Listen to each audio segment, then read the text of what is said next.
Hey guys, what we've got today is a very simple, very noob-friendly soldering guide. Now, the goal of this video is to show you how simple it really is and how to do it, what type of gear you should be using, what type of gear you should kind of be avoiding, all that good stuff. But right before we get into it, let me say that first of all, I have incredibly shaky hands and incredibly sweaty hands and very reduced mobility in one of my hands. And I have been soldering keyboard switches just fine for 4 years. And if I can do it, you can do it. Let's get into it. First things first, let's talk about gear. Gear is kind of important. We'll start with that. So a lot of videos that you'll see, people will recommend pretty expensive gear, and there's kind of a reason for that. The pretty expensive gear is so they can earn more from, Amazon affiliate commissions and whatnot. Now, to be fair, I'm going to have links that are Amazon affiliates, although I'm going to write out the full name of the product next to each one. If you just want to copy paste it into Google, you can just buy it on your own. So I'll give you the stuff that I actually suggest for each level of experience, I guess. All right, you guys see this right here? This is Old Betsy. This was my very first iron.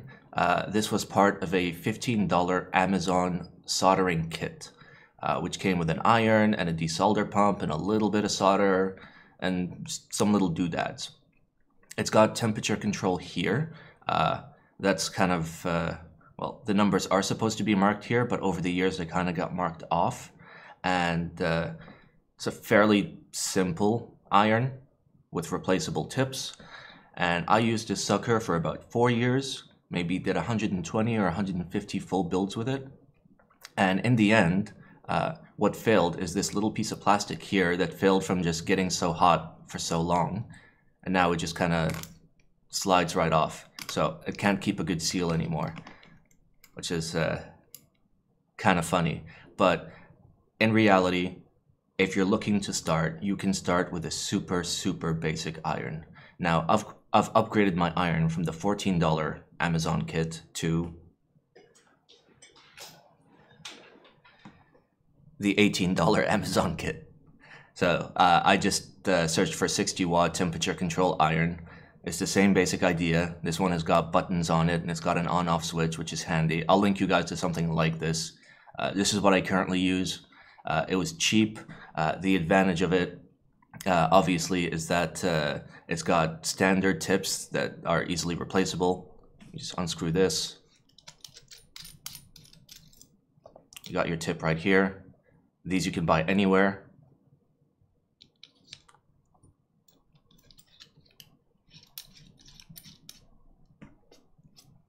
Nice and simple. So irons basically start at 15 bucks, and the only real advantage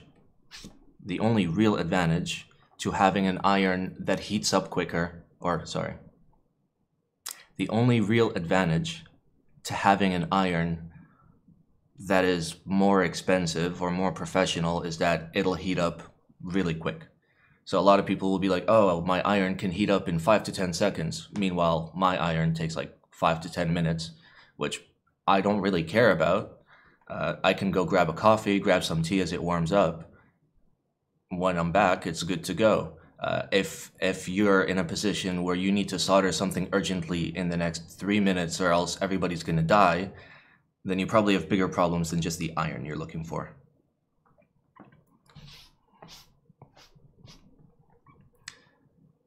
So, in addition to this, basically the next step up would be what most people recommend, which is a TS80 or a TS100. Now, I don't own one of those, but I'll show you one on the screen. I personally don't like them because the replaceable tip is very large, and the replaceable tip actually has the heating element inside of it, which means that the tips are really expensive. Now, I said before that I had gone through one little cheap iron over the course of 4.5 years. What I didn't mention is I'd gone through many tips, and those you can just buy off Amazon for super cheap. Versus if I was using a TS80 or a TS100, those tips would have added up to hundreds of dollars instead of like 20 bucks. So that's something to consider. They will warm up very quickly, which is very handy if you need to solder something right now. But otherwise, some might say that the temperature control is more accurate, but in all reality, the solder doesn't really care if you're at 340 or 345, it's going to melt just the same. Above this, we've got what, you know, a lot of YouTube videos will suggest, which is like the high-end Hakko, like proper soldering pumps, proper soldering irons. In my opinion, don't buy these. This video is not for you. This video is for people that are trying to get into soldering and trying to learn, you know, how do I do it? And those kind of people don't need super high-end Hakkos. They don't need crazy expensive soldering setups. You can get by just fine with a $16 to $18 iron without an issue. All right, next we will talk about desolder pumps. Now, this is my desolder pump. It's a simple desolder pump. If you own one of those $15 Amazon kits, then you probably recognize the shape, but not the color. You probably recognize one of these. These are pretty terrible. I'll be honest with you, these are horrible. They'll break very easily. I think this one is already broken. I can see the tip sticking out, whereas it shouldn't be. In general, there are a few pumps that I would suggest. One of them is this one, although I couldn't find an Amazon link, so I can't link you to this, but it is a Hakko, and it's a 20G hand desolder pump. If you can find one of these, I've been using this for a long time. I picked it up in Japan. It was really cheap, but I wasn't able to find it on Amazon. But if you can find one of these, go for it. If you cannot find one of these, what I'm going to link you guys to are two pretty good desolder pumps that have been recommended to me by a lot of people, and like vetted people essentially. And those are the Engineer, the SS02, which is available on Amazon and is way easier to use than this because the tip is kind of a little bit flexy instead of stiff. And the other one is the SOLDAPULLT. I'll link to that as well. That one comes highly acclaimed. Even though it looks ugly, it doesn't matter. Its job is to desolder. All right. Now, the most important gear. You remember how I said, hey, you can buy, you know, a $12, $14, $16 iron as long as it has temperature control and interchangeable tips, and, you know, an on-off button is handy but not necessary. What is important is good solder. This here is Kester 3763. 6040 is fine. Anything is fine. The important thing is I strongly recommend buying decent solder. Kester solder works very, very well. It's quick to apply and it's incredibly easy to desolder. Be very careful, especially if you live in the EU or other countries where lead is strictly controlled, to make sure that you get leaded solder. You want solder that has lead in it. It's very important. Lead helps it melt very quickly and makes it very, very easy to desolder at a later time. Trying to desolder a unleaded soldered build is really, really hard, and as a beginner, it's something you should avoid. I mean, me, as somebody with a lot of experience, I will more often than not destroy the PCB if I have to desolder a unleaded solder build. So on the topic of desoldering, maybe you guys have seen those desoldering guns. I'll show you one on the screen. There's the cheap ones and there's the expensive ones. The cheap ones, I've learned from a lot of people, just don't buy these. Don't ever buy those. They'll be really, really handy because you don't have to use a hand job pump. But I've heard from almost everybody that's ever bought one, after like 2 or 3 boards, it's completely unusable, like 100% unusable, which means all the money you spent into it is now gone. It is not at all worth it. The only proper desolder pump I would suggest would be the higher end HAKKOs. Like, I'll show you one over there. But again, that's something to only buy if you're, desoldering 5-10 boards a day and you really know what you're doing, which means you're not watching this video. So it's not for you. If somebody shows you a desolder gun and it looks super handy and they're like, hey, I used it on my board and I had a great time, wait for them to use it on 5 to 6 more boards and find out if they're still having a great time. Stick to the hand-operated ones. If you can't get a HAKKO, get an engineer. If you can't get an engineer, get a SOLDAPULLT. Simple. All right, in addition to this, there's a few little doodads. This doesn't need to be HAKKO. This is just steel wool or brass wool. What this does is it helps you clean the solder off of the tip. You just poke it in there and it just removes the excess solder. This is super handy. While soldering, you want to keep your tip clean. This helps quite a lot. And then you've also got the tip tinner, if I can find it.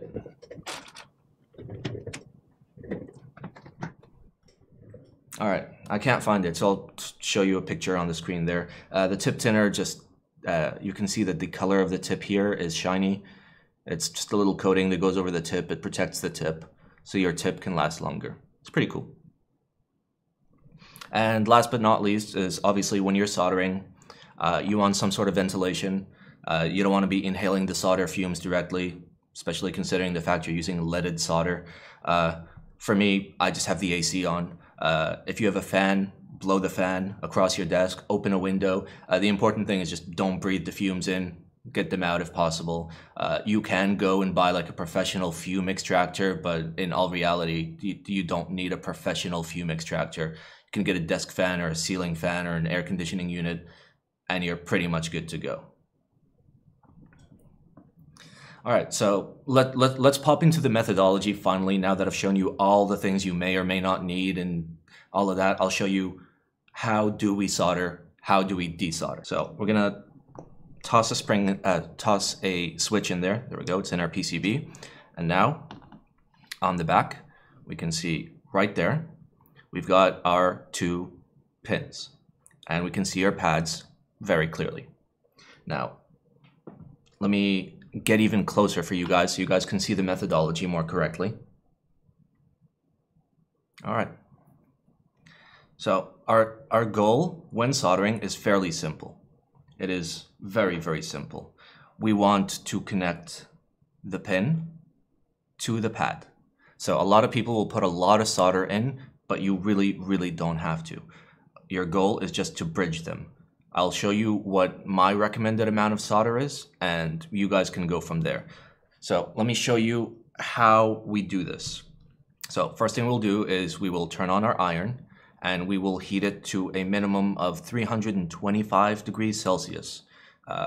I personally solder way hotter than 325, but if you're learning, it's better to start at a low temperature and slowly rise up as you get more and more comfortable. So now, I've got my iron here that's not actually on, just because I want to show you what we do. Now, keep in mind, I have very, very shaky hands, but I can still do this totally fine. So, I'm going to touch the pad as I touch the pin. So, I'm touching both of them. And what I'll do is I'll hold this here for about a second, and then I will come in with my solder, and I will make sure to melt the solder on the pad and the pin, as to not touch the soldering iron. So basically the goal is you touch these two, you make sure you make contact with the pin as well as the pad, you get them nice and warm, and then you come in with your solder, and your solder should melt on contact. Simple, right? You guys got it? Now I'm gonna heat up my iron and we're gonna do it for real. I'll see you guys in 5 minutes.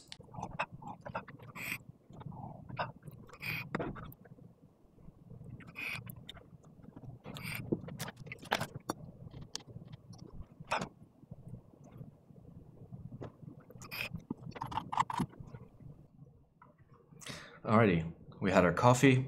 It's been 5 minutes, give or take. Our iron is now warmed up at about 325 C. Now, we're gonna solder for real. I'm gonna show you how I do it. So we'll start with this guy. which guy do we start with? We'll start with this guy right here. So don't mind my very shaky hands. There we go. I touch the pad and the pin. I wait a couple seconds, and then I come in with the solder.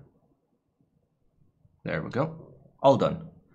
If you look very closely, you can see that all I've done is just bridge the pin to the pad. That's it. No more, no less. The pin is still sticking out, and the pin does not have any solder on the tip. This is the amount of solder I generally use. A lot of people use a lot more, but that's kind of wasteful. So here we go again. I'm touching the pin, and I'm touching the pad. Give it a couple seconds. There we are. A little bit more, and done. That's it. Super easy. Super easy. Let's do the next one over. Again, I touch the pad and the pin with the tip. Give it a couple seconds before I come in with the solder. And there we go. All done. And one more. There we go. Easy. If I can do it with my shaky hands and my inability to move my left hand properly, you guys can do it just fine. So the important thing is you start at a low enough temperature. So start at 325, slowly work your way up. I personally solder at 380. I solder relatively fast because I've been doing this for a long time, but you can take it nice and easy. So we'll do one more just so you guys get it. Again, we start simple. Touch the pad and touch the pin. Let it heat up for a couple seconds. And then come in with the wire. There you go. Bridge the contact. That's all you have to do.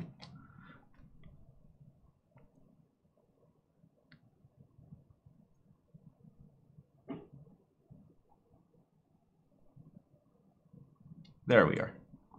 Easy peasy. It's one of the easiest things that you can possibly do when it comes to making a keyboard is the soldering. The important thing is don't put much more solder than this. Not only is it wasteful, but it'll make it more difficult to desolder in the future. And you know, you're just adding more time and more risk and more problems. So all you need to do is bridge the pin to the pad. Simple.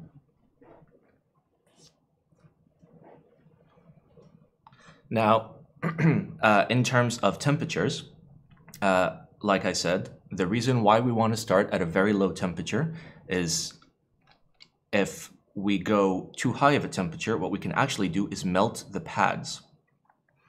Obviously, they are metal, and you're heating this. You're heating up your tip quite a lot, and what you'll do is you'll remove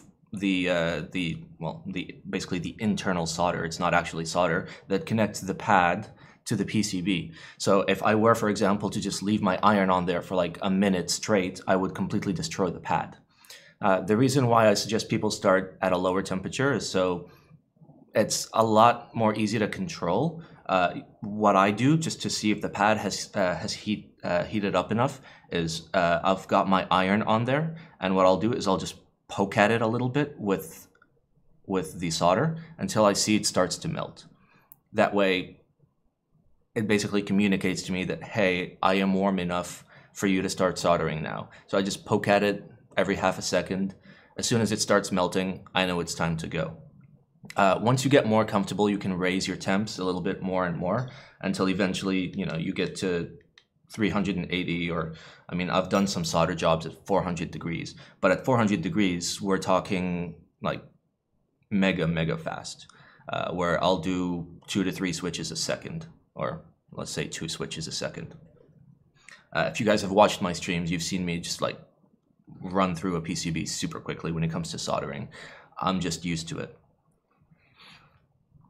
All right, now let's go into desoldering. So in general, desoldering, there's one slight difference. You want to pump up your iron a little bit I bump up my iron from, well, actually I don't, I just stay at 380 all the time, but if you solder at like 320, 325, if you want to desolder at 340, I'm not sure why this is, but it works better for everyone, so we all do it, and we don't ask questions. So desoldering is fairly simple. What you want to do is, first of all, you want to crank down your pump so it's ready to be engaged. It's engaged via this button here. And what you want to do is heat up your pad, okay? And as it heats up, you get not a full seal, but a semi-full seal. You want to leave a little bit of air open, or a little bit of space open for the air to basically suck the solder right out. And you want to do that at the same time as you heat the pad, and then you press the button. So I'll show you an example here. We're heating it up. I come in, press the button. Done. That's it. So now I've got it. Now I dump it out into the garbage by pressing it down. There we go. And now it is reset to be used again.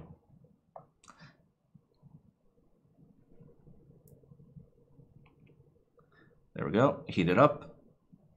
Boom. We've pulled it out. Simple. Now, depending on your temperature, you'll want to stay for, less or more time. I've kind of been desoldering for a long time, so like I can tell once I see the solder has started to boil a little bit, or boil sufficiently, I'll just go ahead and suck it. So let's go again. Again, we're following the same logic where I'm touching the pad and the pin at the same time. There we go. Now we can see there's like some excess solder around the pad, but none of that is important. The important thing is that you've broken the bridge between the pad and the pin. And then one more for the road.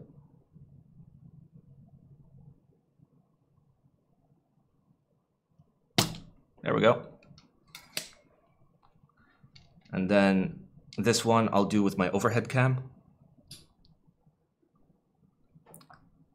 So you guys can see a little bit of a zoomed out view of what I'm doing. So I come in, I touch the pad and the pin. I have my sucker ready. As soon as I see it boil, I get a semi-firm seal and pull. That's it. And then one more. Again, sorry for my shaky hands. And then one more. We're good to go. So now we've soldered and desoldered all these switches. We can go ahead and just pull them out. They'll come right out. Oh, they're actually really tight. There we go. There we go. We have desoldered these switches. It was easy. It was very simple. As you get more comfortable, you can, start to ramp up your temperature, start to ramp up your speed and all of that. That's it. We'll jump into some tips and tricks, I guess. I mean, it's not really tips and tricks, but it's little things you should know. So we talked about this earlier. This is either a bronze wire or a steel wire. Doesn't matter, really. We can see that my tip is a little bit gnarly right now. So what I'll go ahead and do is just stab it in there a little bit. This helps clean up the excess solder. So as you solder more and more switches, you'll notice some black residue and some gunk getting up on there, but you just poke it in here. You're good to go. If you buy like an iron that comes with a kit, it should come with something like this. If it doesn't, you can buy this. It's like $8. I'll put a link in there if you want. In addition to this, you've got the tip tinner, which I really need to find. So give me a second.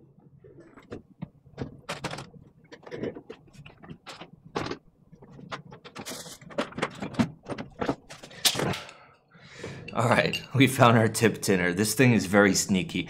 Pro tip, here's the pro tip. Figure out a place you should put this and always put it there. Otherwise, you're always going to be looking for it. It's tiny. It's like the size of like a silver dollar, or actually like 50 cents. All right, so the tip tinner is basically a tip refresher. What you do is while the iron is hot, You just get a nice little coating around it, and there we go. Now it's nice and shiny on the tip. My tip is always nice and shiny because I consistently tip the tin. This helps extend the life of the tip, so you're not buying tips so often. I've actually not had to replace any of my tips since I started using this. This was actually recommended to me by AI03. Thank you, by the way. And it's made a big difference. My tip is cleaner, it handles better, I don't need to replace it so often. So that's pretty cool.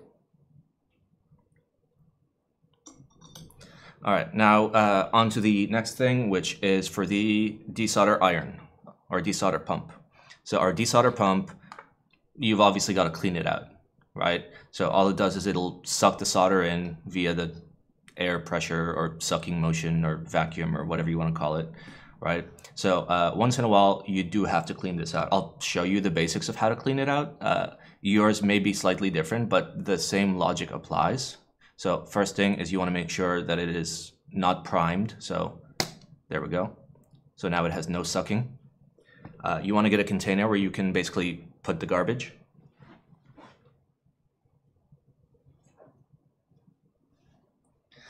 All right, there is my container of garbage. We can see some silent switches in there. So what you do is this little bit here at the tip can be screwed right off. Now my hands are too sweaty to be able to pull this, so give me a second.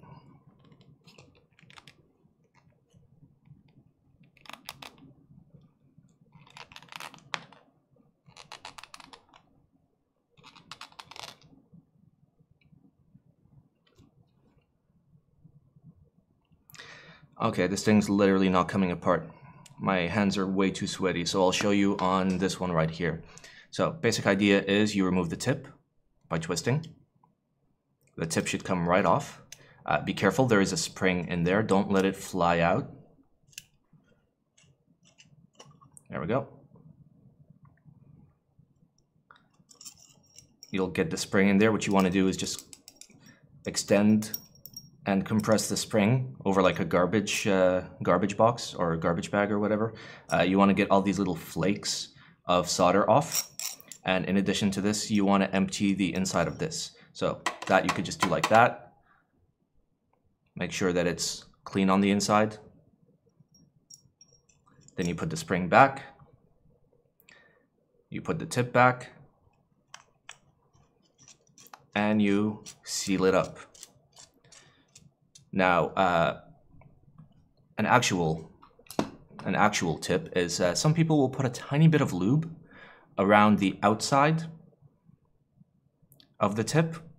This helps you get a better seal when you're trying to suck up the solder. However, this also means that you're going to be sucking in a bunch of lube, which is going to be really, really hard to clean. I personally don't recommend doing it, but you can fiddle around with it. The nice thing about the Engineer SS02 is that the tip is a little bit flexible, so it helps you get a good seal, which basically solves the problem on its own.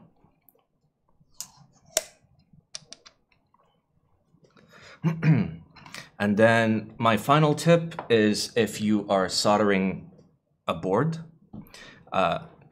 you'll probably have the issue where you want to keep the switches in the plate and in the PCB the whole time. And that usually means when you're soldering, you have to like push down to like keep everything in place, which can be really, really annoying. This can be fixed for like $5. What you can do is pick up these photography clamps. I'll put a link for like a cheap one. You get like 5 or 6 of them. And what you do is you basically clamp the PCB and the switches and the plate all together using this. So this will basically hold it all together.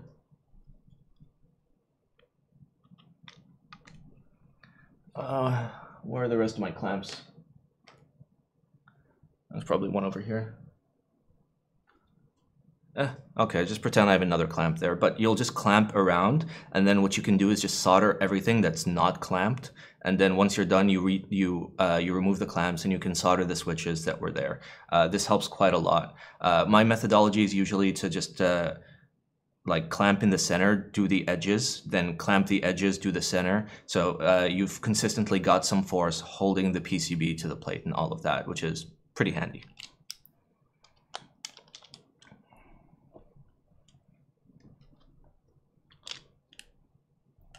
Also keep in mind that these have like some nice soft rubber tips. I mean, they're not super soft, but they're not going to break your switches or, you know, break your PCB or anything. So you don't have to worry about that.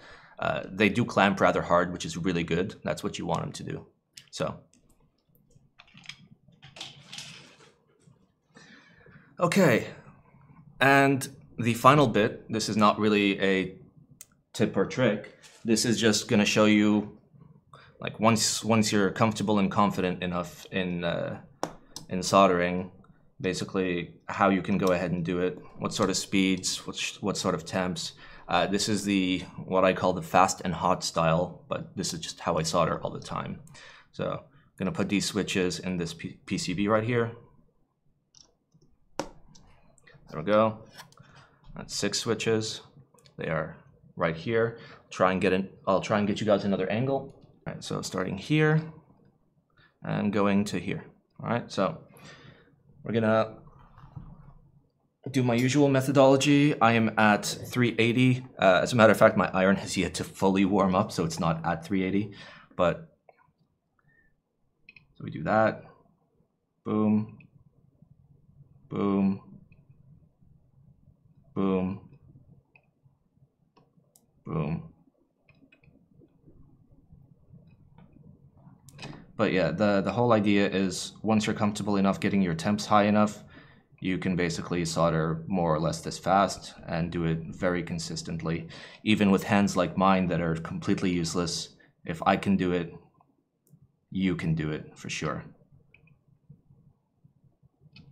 There we go. Last one.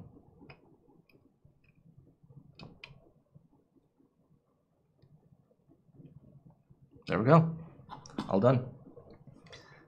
6 switches with incredibly shaky hands and an iron that's still not up to the temp. And if I can do it, you guys can do it. Don't worry about it.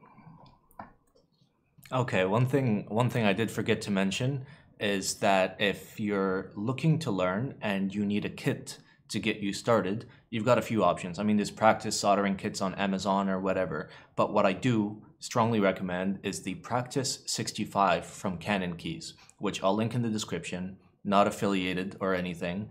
It's basically a 65% keyboard kit that is super cheap and is meant to teach you how to solder. And if you solder it properly, then you have a 65% keyboard that you can use.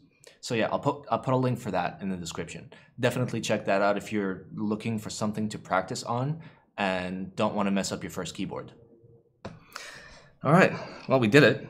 We soldered, we desoldered. Like I said, I'll put the names of each individual thing and the links to each individual thing in the description. If you guys want to support me, use my links. If you guys want to not support me, that's fine. You can just copy paste the names of the things. If you have any questions, please let me know in the comments. I'll respond to all of them and help you guys out. Again, obviously this is a guide for newbies. This is not a guide for professionals. This is not a guide for people that do, you know, 5 to 10 solders or desolders a day. You guys should know what you're doing already. So I hope that this shows some people that were kind of afraid of soldering and desoldering how really simple it is. Because again, like if this idiot can do it, you can definitely do it. It's super easy. You don't need expensive gear. The only important thing is that you have good quality solder. That's it. That's what I tell everyone. As long as your solder is good, and good solder is a little expensive. It'll be like $35 for this, but if you don't solder much, this is gonna last you for like 5 years anyways, and it's definitely worth it. So yeah, that's it. That's my video. Drop a like if you like the video. Drop a sub if you like keyboard content, and see you guys later.